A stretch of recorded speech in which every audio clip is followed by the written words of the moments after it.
All right, so it's great to see everybody as always. And today's class, we are continuing the journey about discussing the animal soul. I've explained many times the purpose of why we want to understand the animal soul. Once we can understand the animal soul, we can understand the godly soul, we can understand the war that goes on inside of us, and ultimately understand our mission in life in, as we will see at the end, about working on our inner self. Last week, we started to discuss some of the negative character traits that come from the animal soul. And this week, we are going to finish off the negative character traits that come from the animal soul. And then we will go into actually good character traits that come from the animal soul. Okay. So last week, we mentioned how there are 4 general elements in the world: fire, wind, water, and dust. And they are also spiritual elements. And so last week we discussed how fire is ego, it's arrogance, it's anger, which a lot of people don't necessarily equate anger with arrogance. We discussed people who have righteous anger, as they call it, right? Then we discussed water, how water is the source of all pleasure. That's why people move to Florida, right? Water is the source of all pleasure. And now we're going to discuss, I don't believe we discussed wind. Did we discuss wind? No. No. Okay. So now we're going to discuss wind. So let me share my screen. If you have the book, page 40. If you don't have the book, it's still page 40. Okay. Sorry. I say that joke all the time, but it's such a good one. In my opinion. Yeah. But I will share it on the screen. Okay. But again, very much preferably, I want to come to a point where I'm not going to be sharing the screen and everybody has their own book. Okay, so he says like this. So we discussed again fire, water. Now we will discuss wind. Okay, somebody in the chat. Let's just see. Shalom, everybody. Shalom, Victoria. Okay, we'll have to meet you. I guess at the end of the class. Adam, you want to let somebody in? Okay. Okay. Or you can let us know before. So anyways, back to wind. So again, the animal soul has 4 elements. Out of the 4 elements come 4 of the evil character or 4 general bad character traits. So wind is like hot air, like Rabbi's corny jokes, okay? Jokes actually, as the Tanya will discuss later, jokes can be a good thing. But someone that is always making jokes in life is a problem. You know, I've actually, when I was younger, when I say younger, okay, maybe you're looking at me saying, well, what do you mean you were younger? But I mean, when I was like 13, 14, 15, 16, whatever, a younger teenager, I used to make a lot of jokes about other people. And, you know, I used to think it's just a joke, right? Because it is a joke. It's funny, right? Yeah. But at some point, I don't remember how, I came to the realization that maybe it's funny, but it's not funny to the other person, okay? So jokes have a place. Jokes can be holy, but jokes can also be terribly destructive. And saying that they're jokes doesn't make them good. No. Just saying, oh, I'm just trying to be funny, right? I'm just making a joke. Yes. Yeah, I used to tell jokes on a regular basis to get noticed. Mm-hmm. Yeah, and I would interject myself in other people's conversations. It was really bad. So you can say it's all part of the animal soul, ego. It's part of the animal soul. Yeah, trying to raise itself up. Yeah. So we have to realize jokes have their place, although some may disagree with me, of course, especially my jokes. I think my jokes are pretty punny, but jokes have their place, but jokes can also be terribly destructive. We also see a lot of people spend a lot of their time on comedy today, right? Comedy is a genre of entertainment, but a comedy, again, can take you away, again, assuming you're not a comedian, it's not your living, but spending too much time on comedy can take away from your important life's mission and things that you have to do in life, making a joke out of everything. Jokes inherently are air. That's really what it means. It's not substance. It's fun, but it's not substantial. That's really anything the animalistic soul does. It's of non-substance. It's a distraction. Yeah, it can be of non-substance. So that's why jokes are considered air. Exactly. It's almost a distraction from whatever else is going on, right? Like you said, you want to gain attention. Well, if you want to gain attention, okay, maybe if you're a real comedian, but if you want to really gain attention, have something worthwhile. Do good deeds. Yeah, do good deeds. Exactly. Do good deeds. So he says in here, the temperament arising from the negative side of the element of air in the animal soul, silliness, mockery, boasting of virtues you don't have, another worthless discussion that benefits neither body nor soul. I don't know why he translates the second one as mockery. Late sonus means jokes, but I guess it could mean jokes in a way of mockery. Either way, it's all this hot air that we talk about. Boasting, again, is included in here. Because again, boasting is a lot of hot air. And all these things are coming from the animal soul, which is all evil boils down to ego expressed in different ways. He says these traits are insubstantial like air. Their attitude reflects airy lightness and lack of responsibility. Okay. Any questions or comments about the airiness? We're going to move on to the next one. Okay, we'll move on to the next one. Ultimately, what you're going to get throughout the Tanya is you're going to see if something is not mission-based, if there's not a purpose to it, then it's automatically animal soul, and it could be neutral or it could be evil. But that's really a life change and a life shift. If something is not purposeful and meaningful, again, there can be purpose in comedy as well. Sometimes, not saying it to be serious all the time. I tell jokes all the time to get the crowd listening or groaning, whichever way. Right? But it gets your attention, right? Yeah, and when there's a message is what you're talking about. Yeah, it gets your attention, right? Okay. All right, and the final one is earth or dust. So he says, the melancholic temperament of laziness and depression stemming from the negative side of the element of earth and animal soul. So both depression and laziness have a single result. A single result is being weighted down. You don't do anything. Just one interesting point about laziness. A lot of people throw out the word laziness, and the question is, are you actually lazy, or is there a reason you don't want to do it? So a lot of times people equate a fear with laziness, okay? So it's always important. A lot of times people like to pass on what they do as laziness. Very rare that a person is truly lazy. There are some lazy people, but or you can get into a mode of laziness. But typically in the average day, what we like to pass on to ourselves as laziness could sometimes be fear. So you want to, and therefore you're avoiding the fear by being quote unquote lazy. But you're not going to fix it by saying, I'm not going to be lazy anymore. So it's always important to identify where is the issue coming from. Depression, obviously, as I've said before, but depression in Judaism is a problem, even getting depressed over our sins. The animal soul is or I should say the Yetzer Hara, the evil inclination, is very willy, very smart. And he knows that if he can get us depressed over our sins, he has us by the neck. In other words, the Tanya will discuss this later on in chapter 27. I always say like this: the sin is the entry point, and depression is the prize for the evil inclination. The evil inclination wants to see you get depressed over your sins. There's nothing better for the evil inclination than to see you getting depressed over your sins, because then he knows he's got you, and the sin is going to lead to another sin, right? So if we mess up and we're depressed about it, we're more likely to repeat it. Whereas if we say, well, I messed up, I'm not perfect, I'm going to move on. There are times to deal with our sins and do teshuvah and do repentance and worry about our sins, but that is not for the average moment.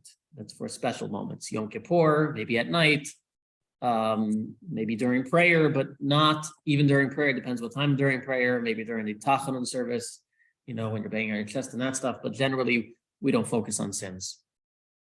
Now he says like this, let's read in the commentary. He says, it is important to recall that we are speaking here of inherent bodily temperament stemming from the animal soul, which is embodied in the blood.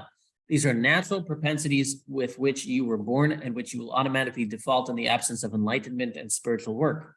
While our discussion of the negative side of the animal soul has been detailed, Tanya's treatment of the positive side will be brief, presumably because the energy of the animal soul is predominantly negative. So again, we're going to show how the animal soul, as I said many times, the animal soul is not necessarily evil, it's just animalistic. However, be aware that the animal soul is your, so to speak, your go-to nature, right? The animal soul is your go-to. You have a godly soul, but your go-to nature is the animalistic soul, right? Chocolate cake is more natural.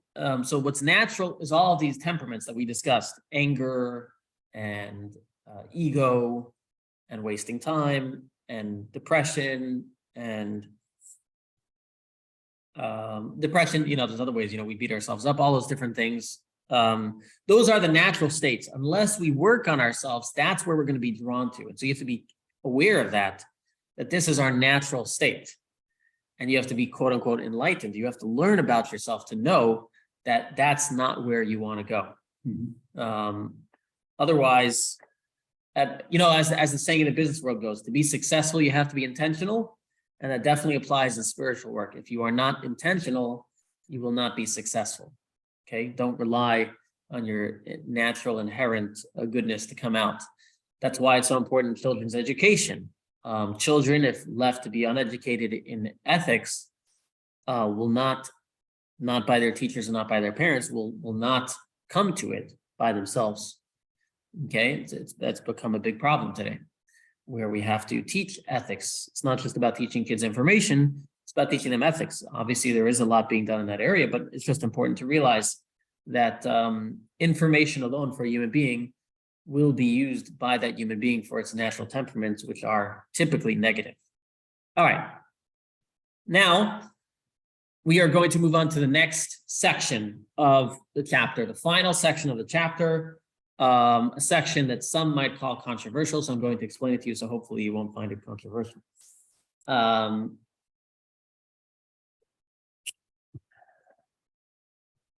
When you do something good, okay, think to yourself, when you do something good, is it completely for the other person, or is there an element of self-interest there as well? Maybe a little both. A little both, okay. Almost every, maybe it's too much, but almost everything we do has some self-interest. There's no doubt about it. Yeah, it's kind of like a payoff. Yeah. Yes, Are you Keturah. speaking imperfectly, personally or generally? Personally, when you do, I'll say for myself, generally, if I were to think about it, there's generally some type of self-interest, right? Right. Even in charity, okay, you're giving to a local charity, okay, then maybe they provide you with some goods or services, let's say, right? So your rabbi provides you with good jokes, let's say. That means you're paying us. Oh, okay, then I have to pay it. But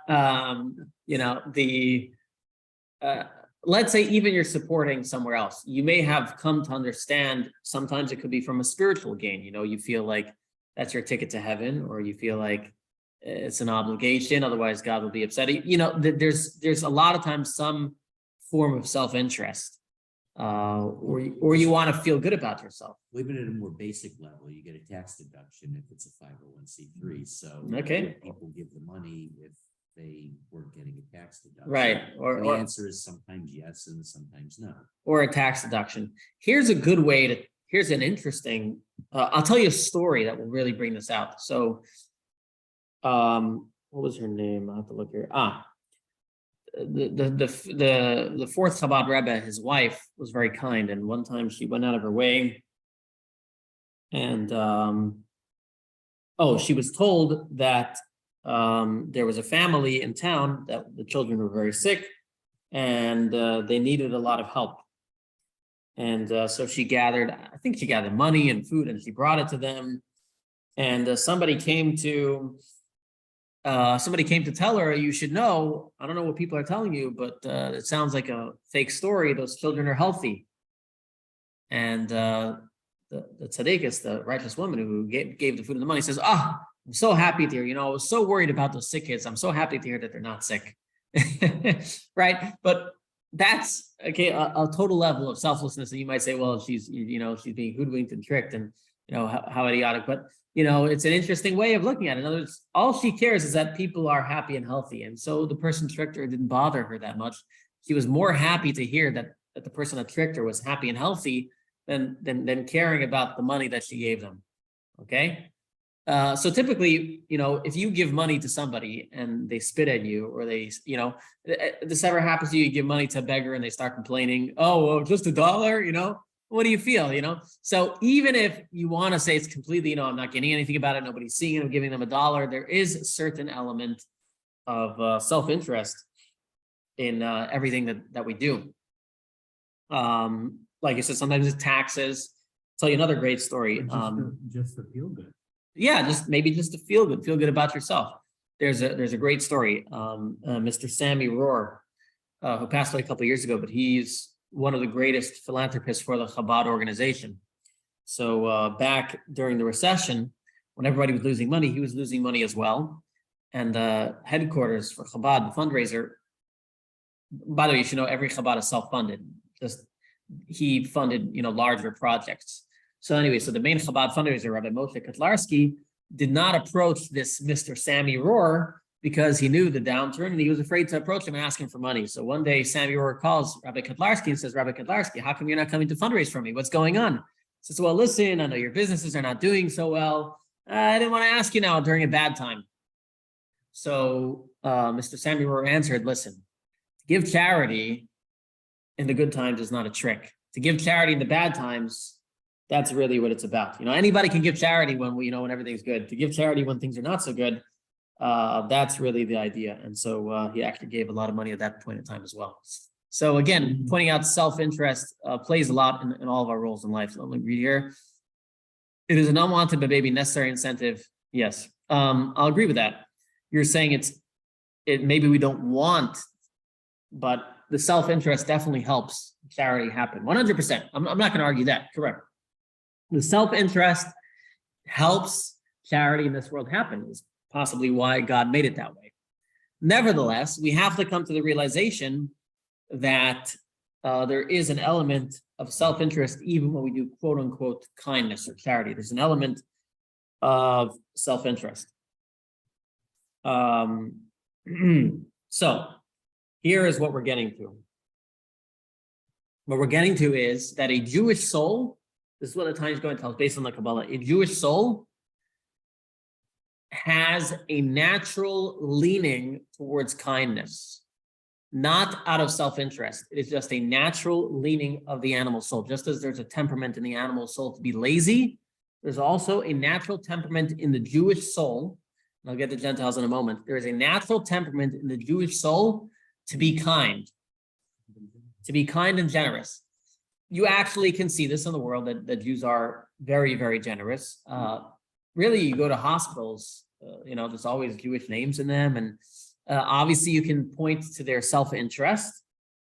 However, the Kabbalah is telling us, even though in the outer layer, you might see some self-interest there, what's driving it possibly is this inner natural tendency of the animal soul of a Jew to want to be kind. Okay, so it's a natural element of the God, of the animal soul, not the godly soul. The animal soul of a Jew naturally wants to be kind. Very interesting thing. Minus the self-interest. That's what it wants.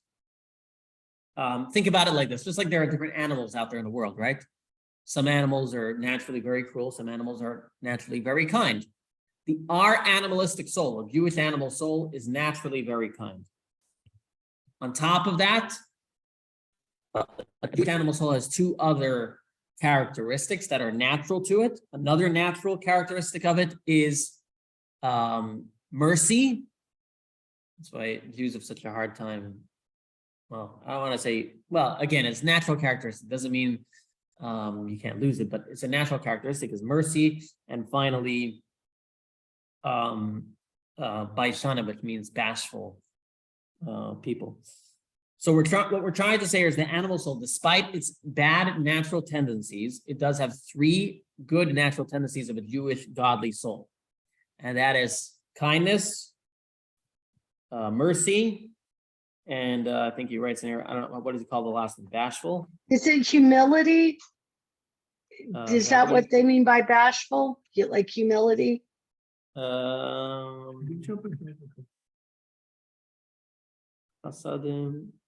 I don't know if he writes it in here. Let's see. Yeah, humility. Yeah, it's kind of a little bit of humility, I guess. Okay. Yeah. Well, I'm gonna read it inside soon. Okay, now what about Gentiles? So so if you've ever studied much of Judaism, you will find out that there's the general Gentile world, and then there is what's called the Chasidei Umot Olam, the righteous of the nations, the righteous Gentiles, right? Yes.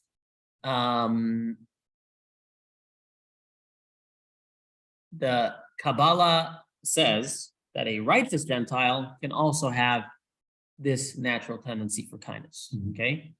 But the general, now what percentage of the world is general, what percentage is the righteous Gentiles? Probably depends on every generation, and I have no idea.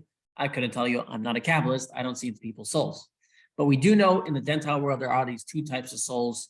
Some are regular Gentile souls, which means kindness will only be done for self-interest. There has to be an element of self-interest. And some have a natural tendency towards kindness, even when there's no self-interest. A great example are the Gentiles during the war who saved the Jews during the Holocaust. They are all called by Yad Vashem the Chasidei Umot Olam, the righteous Gentiles.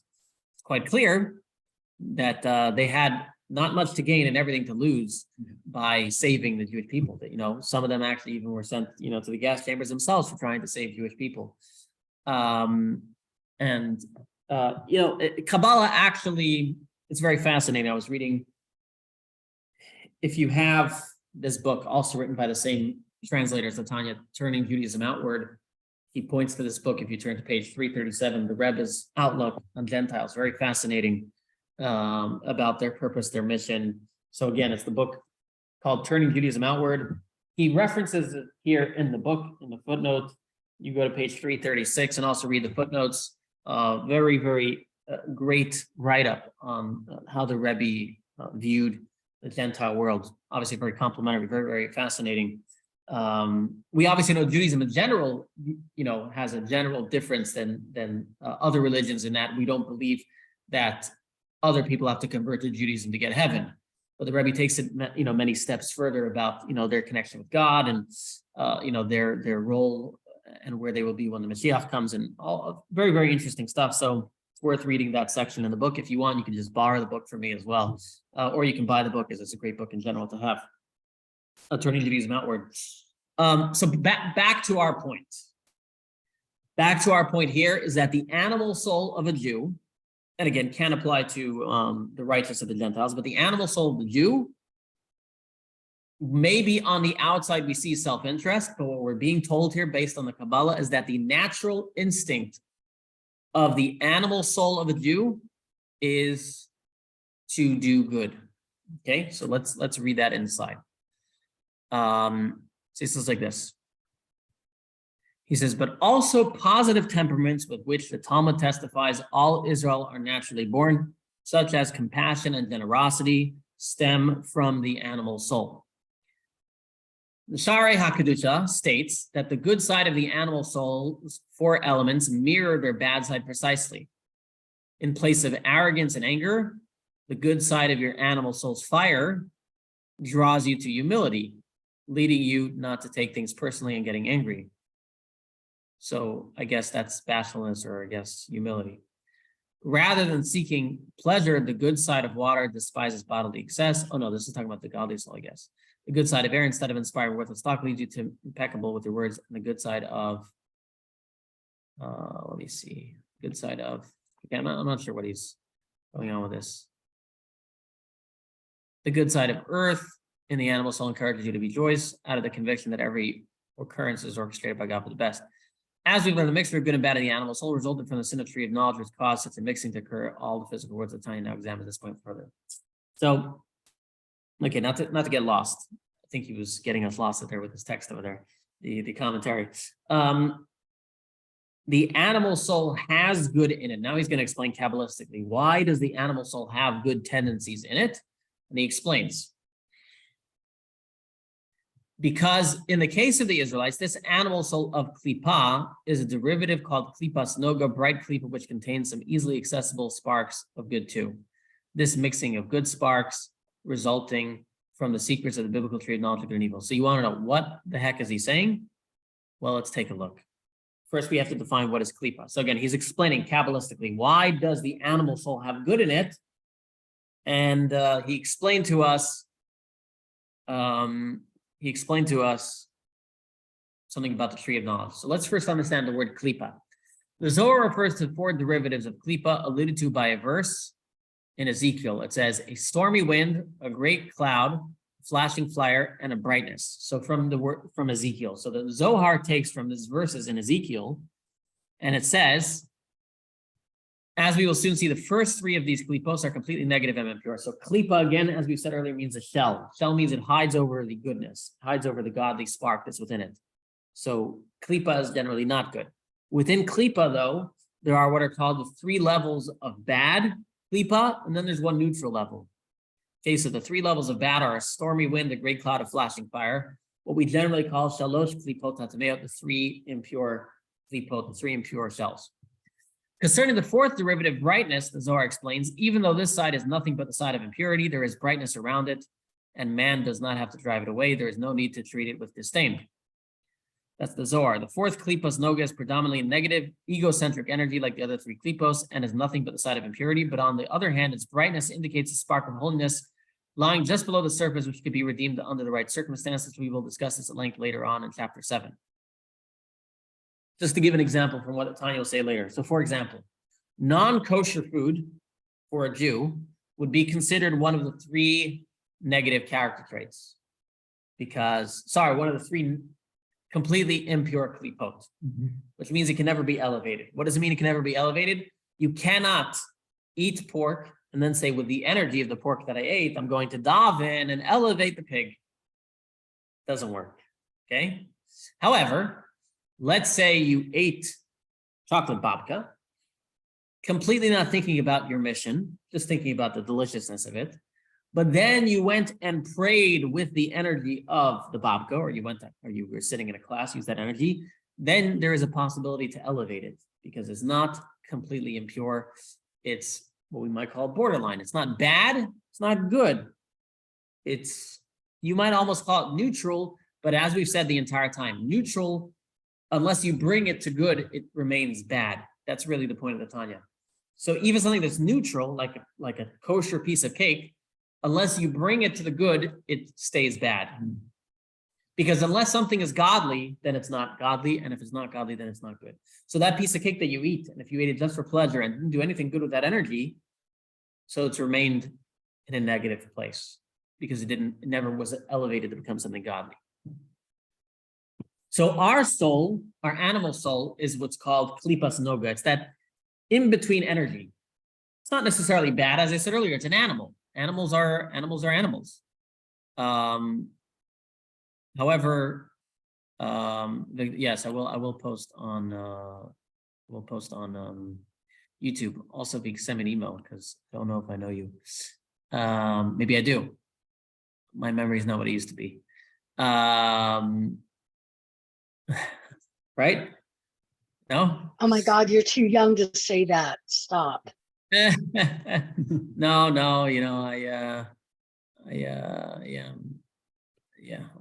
it's true. Or maybe there's just too much for me to keep track of nowadays. I'm not sure. So I'm sorry. I realized I wasn't sharing the screen before. Okay. Eitz Chaim here explains that this brightness resulted from the sin of the tree of knowledge, which primarily affected only klipas noga. And it is here the Eitz Chaim introduces a national element into the discussion that while the animal soul in Israel is from noga.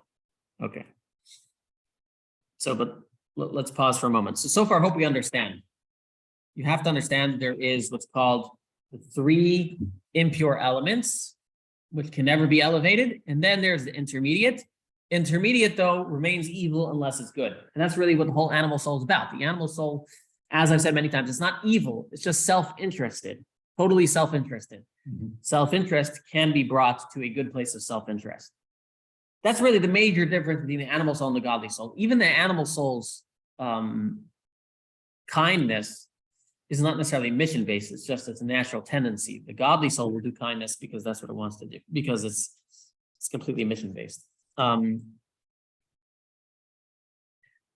Any questions about these, the three klipos and the klipas noga? These are terminology you need to remember. The shalosh klipot, the three klipot that are always evil, and klipas noga, which means the klipa that shines, that's the intermediate one, that's the neutral one, which again, if left to its own devices, remains bad because there's nothing good that you did with it. Okay. Would that correlate to the Benoni? Not necessarily, no. That's the other klipo or whatever. Yeah, we'll get to the Benoni.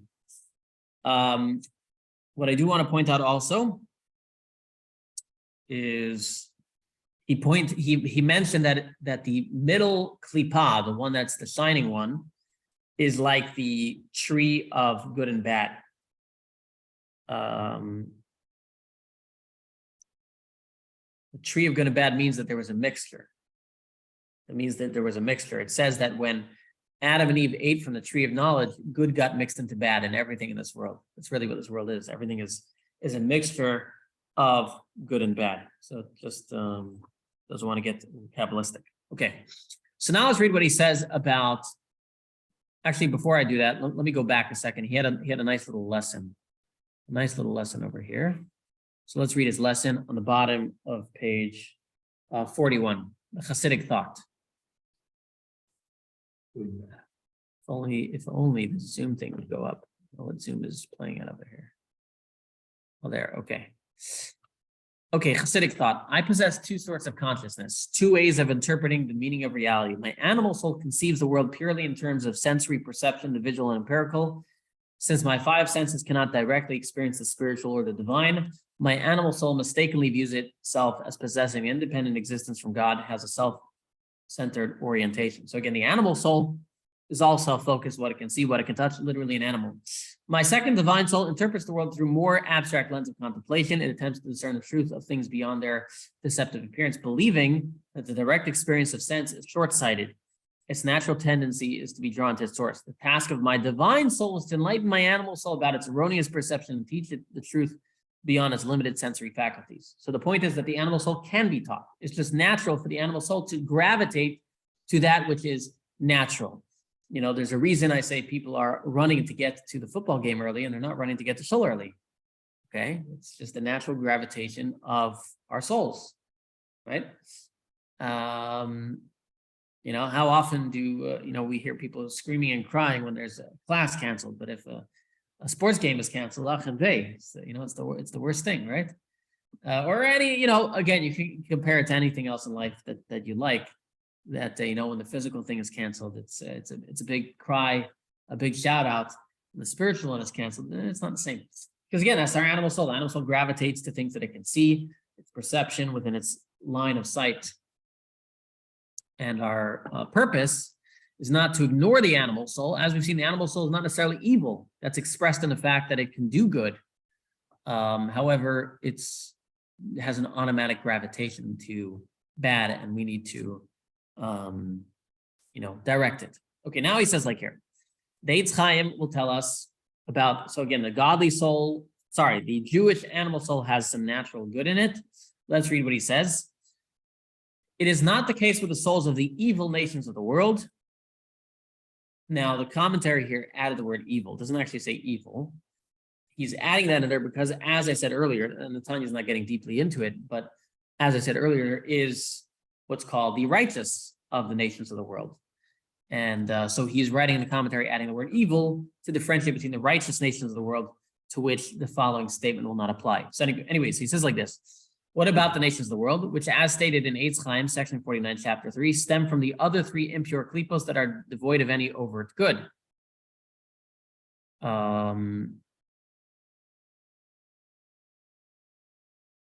Eitz Chaim's distinction between the animal soul of the Israelites and the nations of the world is alarming for contemporary readers, but it was normative in the Zohar and in major texts of medieval and early modern Kabbalah. It has also echoed sentiments expressed by a number of teachings in the Talmud and Medrash, although some Talmudic rabbis did espouse a positive view of the nations. Okay. And again, I think all that relates to relates to whether you're viewing the righteousness of the nations or not. So like this, Eitzchaim's approach is supported by teachings that are such as all the good that the nations do, they do for themselves. So the Zohar says again, all the good the nations do, they do for themselves. There's actually a story in the Talmud which pinpoints this. Everybody has heard of Rabbi Shimon Bar Yochai, the author of the Zohar. Maybe you have, maybe you haven't. But Rabbi Shimon Bar Yochai was in a cave for 13 years. Maybe you're familiar with that, maybe you're not. Why was he in a cave for 13 years? So the Talmud actually tells us that Rabbi Shimon Bar Yochai and two other rabbis got together and they were having a discussion. This was during the time of the Roman conquest. And the Romans were building lots of roads, building the infrastructure of Israel. Wherever, one of the things Romans did for civilization is build great infrastructure. They did a great job at that. And the rabbis got together and they had a discussion. Why are the Romans doing this? So one rabbi said, they're doing it out of their selfless love for the land of Israel. Another rabbi said, I guess, a neutral statement. And Rabbi Shimon Bar Yochai said, no, they are doing it all for themselves, all for their own glory. Also, they look good. They couldn't care less about us. They're doing it all for themselves. And what happened was, Rabbi Shimon, the Romans, therefore, they heard of this, they wanted to kill him for saying that. And therefore they decided, and therefore he had to run away, and that's why he hid in a cave for 13 years.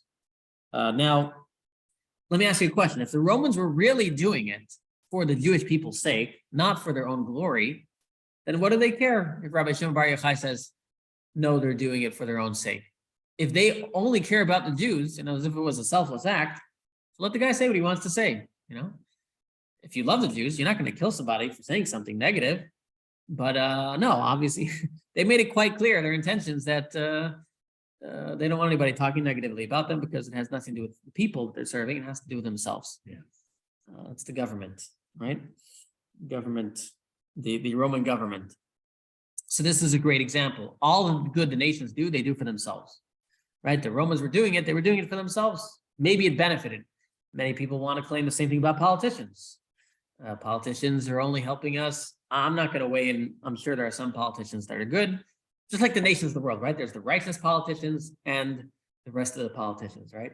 That are doing it for themselves, whether they want to become famous, whether they want to, just keep getting elected, whatever favors they're throwing out to us, typically is not for us. Typically, hopefully, some of them are serving. That's what it's called, but some of them definitely are not. All right, Feels broader than that, though, really, even more than the politicians. It's the corporate life, it's the same way. Yeah. Really Yeah. Everything. Politicians are easy targets, but yeah, everything in life. It just feels like most people are spending most of their time and energy On themselves. and for their own self-interest. Right. So this is, by the way, one lesson we could take from today. Even though we said the natural tendency of our animal souls to do good, it's nature to it. But at the end of the day, again, we also have an evil inclination too, which means we could be doing good things for not good reasons. So we always have to be aware of ourselves and try to make our goodness not contingent. Try to become more godly in our kindness that we do in this earth. To be doing it for the sake of other people. And that prevents frustration sometimes later on down the line when the people you're trying to help are not as receptive or not as thankful or not as, if you really cared about that person, it doesn't make a difference how thankful or receptive they are. An example I bring many times, I remember we set up families to assist other families. I don't want to go into details, I don't want to reveal it, but one of the people that we set up got very upset because that family wasn't super thankful, or they felt like the family didn't really need the help. Making your own judgment about them. It's not necessarily true, right? Right. Just because somebody has something doesn't necessarily mean they're wealthy or they're rich or they have maybe they have all that space because of their needs for their family or whatnot. Looks can be deceiving. What I'm getting to is that obviously you want to you can verify, organizations that you think are doing a good job, but we are always very, very quick to judge and always recognize that just because something doesn't look right, don't get upset right away. We could be kind to people, even people who aren't so receptive and thankful. Yeah, it's possible too. We shouldn't be like the nations only do it for themselves. All right, then he continues. Kedisa Gemara, as some teachings of the Talmud, such as its commentary on the verse, the kindness of the nations is sinful. Okay, the proverb says the kindness of the nations is sinful. What does that mean? That according to Rabbi Gamliel, all charity and kindness done by the nations of the world is sinful to them, since they only do it to put on airs. So this is what the Talmud says. Talmud is saying that the nations that do kindness is completely for themselves. In the Holocaust, there was definitely examples of this where people had neighbors they were always friendly with, and when the tides turned, these people went after the Jews. They're friendly neighbors. They always helped each other and whatnot. But that's apparent that they didn't care about the Jews. During the time it was nice to help them, and during the time it's not nice to help them. Bad times always bring out the true, the true reality of people. This is not to say that Jews cannot do good things for self-interest. All we've been saying here is that the natural inclination of the animal soul is to do good, not for self-interest. It doesn't mean it can't also be self-interest. It just means it's more natural to us, which again I think plays out in the kindness and philanthropy of Jewish people in general, which can be seen. But more importantly, again, people get caught up on here, differentiating Jew and Gentile over here. The more important thing is the lesson that's here for us, is that we have to think, again, the Tanya, as I said earlier, there's a general overview, and there's each little section that we're going to learn has a lesson. And I think one of the major lessons of today is to understand when we are kind to other people, why are we being kind to them?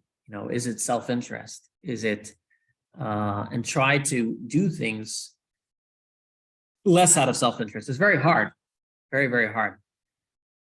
But self-interest will cloud us and get in the way of the goodness that we can bring to this world. So he says like this. Oh yes, I want to tell another. Just let me read it. All the charity and kindness done by the nations of the world is sinful to them, since they do it only to put on airs.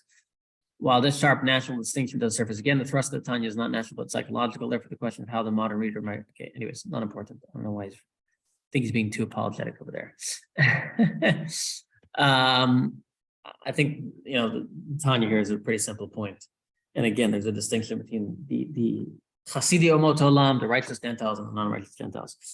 Nevertheless, anybody reading the Tanya, you do have to understand that Jews and Gentiles are different. We do have that belief. Mm-hmm. It doesn't mean we believe we're better. Just by virtue of the fact that if somebody wants to become Jewish, they can, right? So it's not like I'm born with something that nobody else can get. That's number one. Number two is that we also have a belief, as I said, unlike other religions, that Gentiles can get heaven without having to do all the things that we do. So in a sense, we have a harder job. Okay, we have a harder mission. We got 630 commandments. They have 7. So despite the Tanya will draw distinctions between Jews and Gentiles, as Judaism in general does, it doesn't necessarily mean that we put down Gentiles. But everybody has to understand their role and their mission, and we as Jews have to understand our role and our mission. And that's what the Tanya is going to do. So with that, we've concluded the section on the animal soul. We've completely described the animal soul, really describing it as an animal which has good and bad to it, mostly bad. And then we're going to get in the next chapter into the good part of the soul. The question is,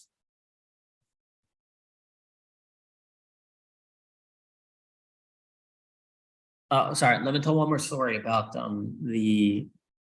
this idea of the animal soul, of the Gentile animal soul only does good things for self-interest. The story is like this: the Alter Rebbe, the first Chabad Rebbe, the one who wrote Tanya, he was put in prison for 53 days. I believe it was 53 days, 53, 54. He was accused of certain crimes. He was put in prison. And when he was in prison, they asked him lots of religious questions. During the time, philosophy was a big thing, coming from France to Russia. And so in the prison, he was grilled by by ministers and officers in the prison. And they asked him many, many questions. And the one question they got to was this question. So they asked him many, many questions. He answered them all. Then they asked him, how can you write in your Tanya that that by the Gentiles, the good that they do comes from self-interest? And all he did was he smiled at them, didn't answer. They didn't ask him anything further. So one of the commentaries on that story is that his smile was basically saying, you know, and I know that I can answer the question. And you probably know the answer. You know, he's talking to Russian ministers, okay? He's not talking to the average, okay? Government officials. It's like, you know, and I know I can answer you the question, and you probably know the truth too. Do you really want me to answer the question? You know, do you really want to hear the answer?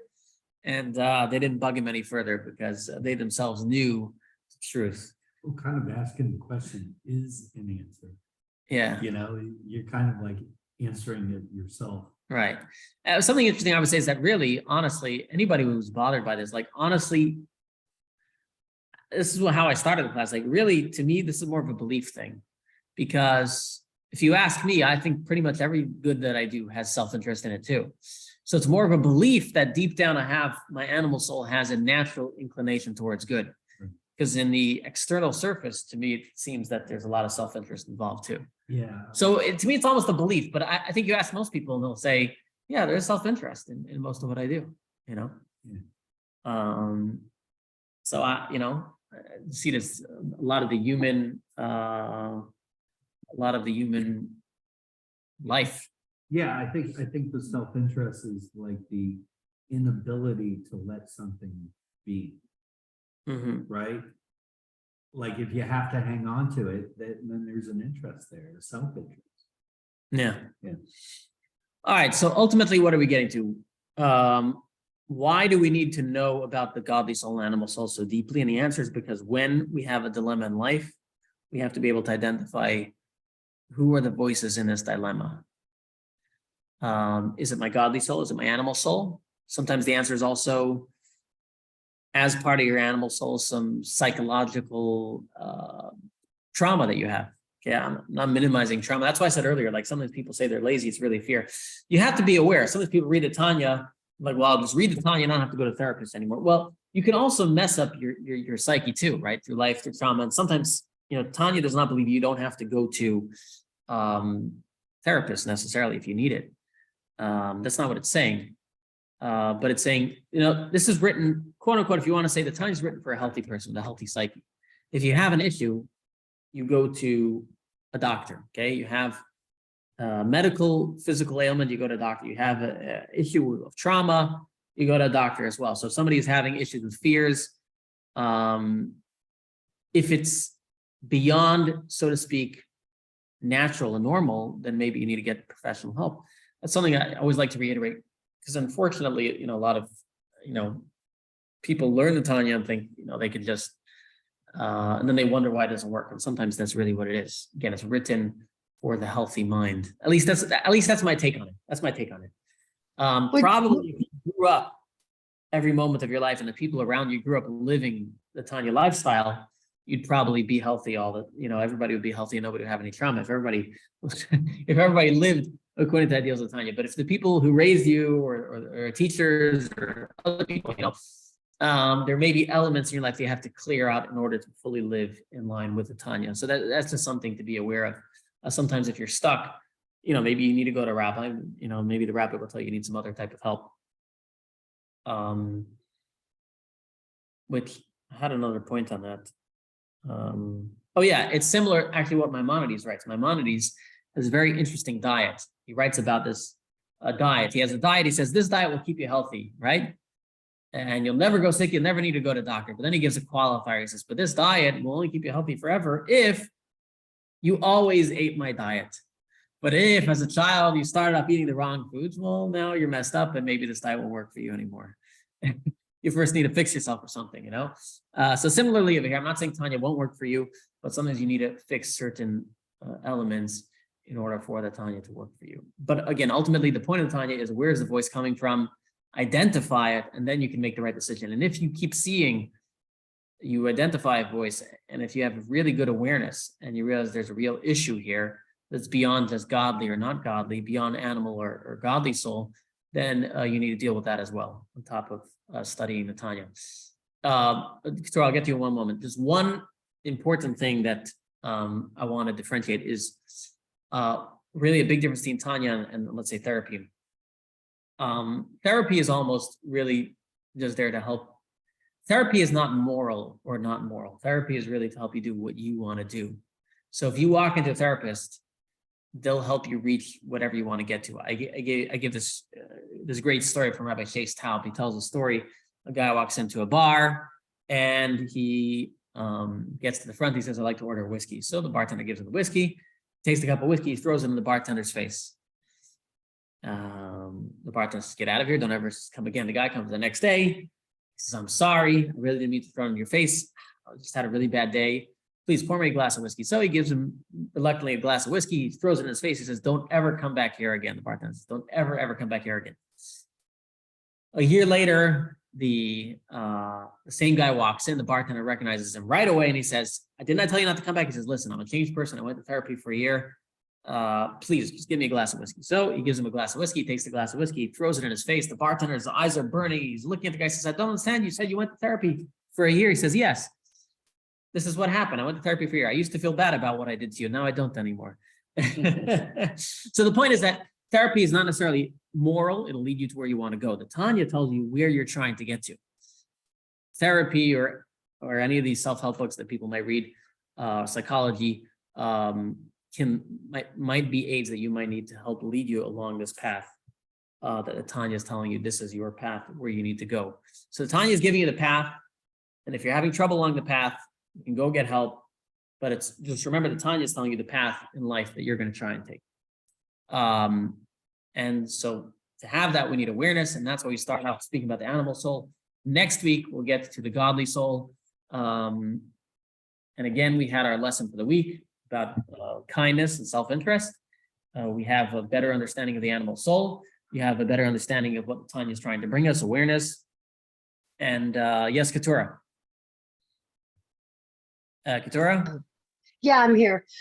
So what I was thinking is when you're talking about this, so the Tanya really is a way to, when you're talking about understanding where the voice is coming from or where your inclinations are coming from, it's really asking you to be more intentional and aware of your motivations. And through that awareness, then you make judgments based on your awareness of where it's coming from. Then it should help you guide you to the quote right direction. Am I understanding? Really, in life, in anything, awareness is the first step. You need to have awareness of what's going on before you can do anything.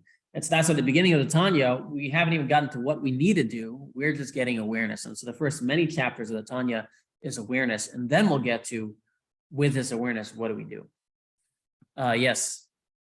So Rabbi, you said something last week that I listened to that I've mulled over in my head a few times, and I'm a little iffy on it.